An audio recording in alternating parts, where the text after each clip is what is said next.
Passenger cabin में hijacker के दो और साथी भी थे। जब उन्होंने देखा कि पायलट काबू हो चुका है तो वो अपनी सीट से उठे और वेपन्स के जोर पे तमाम पैसेंजर्स को होस्टेज बना लिया। हाईजैकर्स ने सारे पैसेंजर्स को वार्निंग दी कि चालाकी दिखाने की सूरत में जहाज को बॉम्ब से उड़ा दिया जाएगा, जो इनमें से एक ने अपने जिस्म पर बांधा हुआ है। अभी किसी को कुछ समझ आता इतने में पायलट ने भी अनाउंसमेंट करके इस बात की कंफर्मेशन कर दी।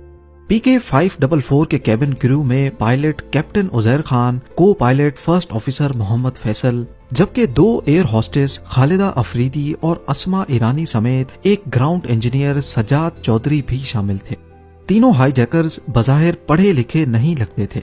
उन्होंने शलवार कमीज पहन रखी थी और क्योंकि वो तुर्बत से बोर्ड हुए थे तो इस बात के काफी चांसेस थे कि इनका ताल्लुक भी बलूचिस्तान प्रोविंस से है। पर आखिर हाईजैकर्स की डिमांड क्या थी? बलूचिस्तान प्रोविंस पाकिस्तान के साउथ में मौजूद यहाँ की सबसे बड़ी प्रोविंस है। ब्रिटिश इंडिया के दौर से ही यहाँ के कुछ कबीले अपना अलग मुल्क चाहते थे, लेकिन 1947 में पाकिस्तान और इंडिया का पार्टीशन हो गया और बलूचिस्तान को पाकिस्तान की प्रोविंस डिक्लेयर कर दिया गया। तब से लेकर बलूचिस्तान के कुछ कबीले पाकिस्तानी गवर्नमेंट के खिलाफ हैं और बलूचिस्तान के नेचुरल रिसोर्सेज को इस्तेमाल करना इनको अच्छा नहीं लगता। 28 मई 1998 को अपना पहला न्यूक्लियर टेस्ट भी पाकिस्तान को बलूचिस्तान में ही चगाई डिस्ट्रिक्ट में करना था।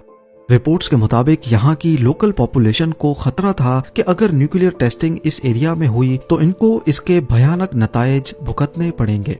पर दूसरी तरफ पाकिस्तानी गवर्नमेंट का पॉइंट है कि यहाँ गिने चुने लोग रहते थे जिनको न्यूक्लियर टेस्टिंग से पहले ही दूसरे एरियाज में शिफ्ट कर दिया गया था। बस इसी कॉन्फ्लिक्ट को लेकर ये बात बलोच इंसर्जेंट्स को अच्छी नहीं लगी और अपनी आवाज उठाने के लिए उन्होंने सिर्फ 3 दिन पहले PIA की फ्लाइट 544 को हाईजैक किया था। उधर कॉकपिट में मौजूद हाईजैकर ने कैप्टन उजैर खान से डिमांड की कि प्लेन को कराची के बजाय सीधा इंडिया के कैपिटल न्यू दिल्ली लेकर जाए। हाईजैकर्स ने ये डिमांड क्यों की थी? ऐसा माना जाता है कि शायद उनको इंडिया में लैंड करवाकर पूरी दुनिया की अटेंशन अपनी तरफ लानी थी।